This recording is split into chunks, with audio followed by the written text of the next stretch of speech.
Hey guys, it's your girl Bree here. So for those of you that need a backstory on what's going on here, I'm going to give it to you in this video. I'm also uploading these videos because I'm going to need them for court to sue my landlord. Me and my landlord went to court about 3 months ago. I had asked him to file for an eviction for me because I had lost a couple of clients back in December and January. My landlord and me are cool. He kept trying to give me these Fugazi papers, but I was like, Shah, we can't use these because they're not legal documents. My landlord knows nothing about paperwork, and he often has me do a lot of my own paperwork. It's just like the lease that he presented to court is not my current lease. He had me create a new lease. But anyway, we'll get into that another day. Mind you, I've been in this property for 3 years. Our apartment flooded on April 14th, which is my son's birthday. That same day, we paid him rent, just in good faith, you know. We thought it was a freak accident from his office upstairs that it had flooded in here. We paid him the rent, okay, $2,100. He kept telling us that he was coming back to fix this. Now, I want you to just stay tuned for the video footage so you can just see how much water we were sitting in, so you can understand exactly what it is that we're going through. What ended up happening is this month, I told him, I called him, I said, hey, Shah, we have the rent. You know, what's going on? So he's like, yeah, you called and said you have the rent. And I said, yeah. I said, I'm calling because I want to know also, can you ask your lawyer to put our rent in escrow because look at our house, it's molding. I was sending him pictures of our furniture molding, everything. I'm letting him know everything. He's stuttering, talking fast, just trying to get over. He had, what it looks like is he had no homeowner's insurance on this house. He had let it lapse. So they said they would not cover the water damage, but he didn't send a flood inspector out to our house until 3 weeks later. I'm pretty sure there's a 24-hour turnaround, so I'm pretty sure that either he didn't contact them right away or his insurance policy had lapsed and he needed to pay for them to come, and by the time he did, this is what happened, which is not uncommon of my landlord. So that ended up happening. So he tells me that he's going to speak to the lawyer about putting us in an Airbnb and putting the money in escrow. Now, mind you, last month when we rendered the rent to him on the same day that the house flooded, that payment was supposed to go in escrow, technically, because he knew that the house was in fucking shambles, especially if he knew that he wasn't going to be able to repair the house within like a timely manner. Okay, boom. So you know what happens now?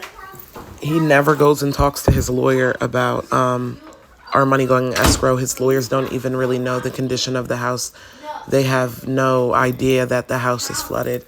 They think I breached the contract and didn't pay rent. I have the text messages. No, we have the rent.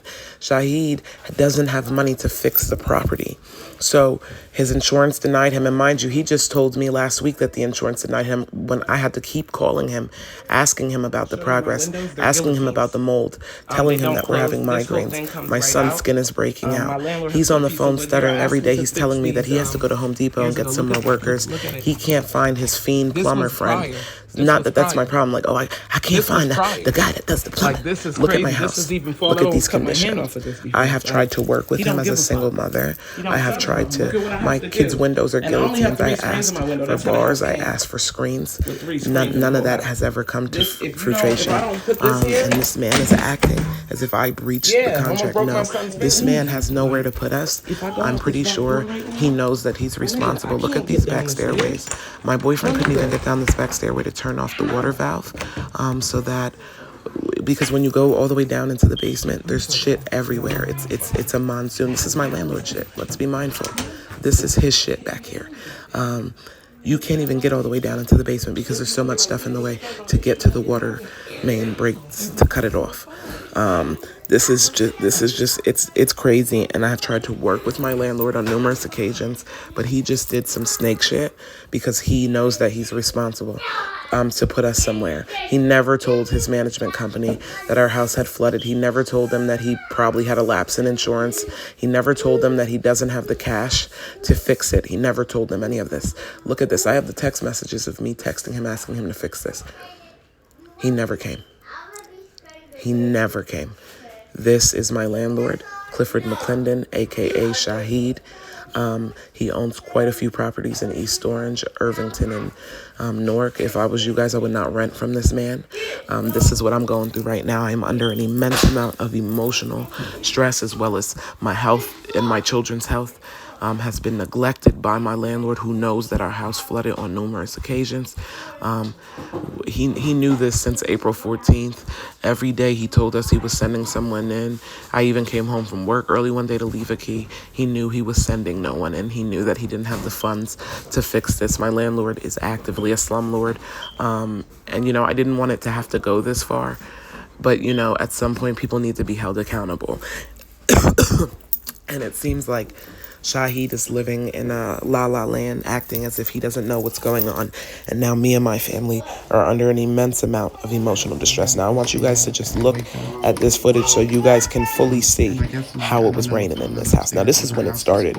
We contacted him at approximately 5:18 or 5 a.m. He didn't get here until almost a little after 6. Okay, let's be clear. To turn the water off. Mind you, before it was coming through the roof, it had to be leaking for at least 45 minutes. It started coming through the sockets. It was coming through our sockets, our light fixtures, our smoke detectors. I don't know what's going on. Which now deems this place a fire hazard. He's done nothing to actively rectify this in 2 months' time. Look at the date. Look at where we're going into. We'll be heading into 3 months tomorrow. If he was going to fix this, he would have fixed it. He doesn't have the money. And the easiest thing for him to do is try to act like there was a breach of contract when there wasn't. But I'm going to bring all of my evidence to court and show them that this is all about. Look at it's pouring out of the sockets. It's pouring out of He's a slumlord. It's pouring out of the sockets. He did nothing. Our house is molding. We cleaned everything up with our blankets. He didn't even help rectify or clean up anything. We had to take all of our blankets, curtains, everything to the laundromat. He did not reimburse us. He did not say, hey, hold on to the rent. He didn't say any of that. Mind you, we paid the rent the same day this happened. Look at my house. Look at my house. We paid the rent the same day this happened in good faith. Look at the water pouring from the light fixtures. Yeah, but thank you guys. Love you.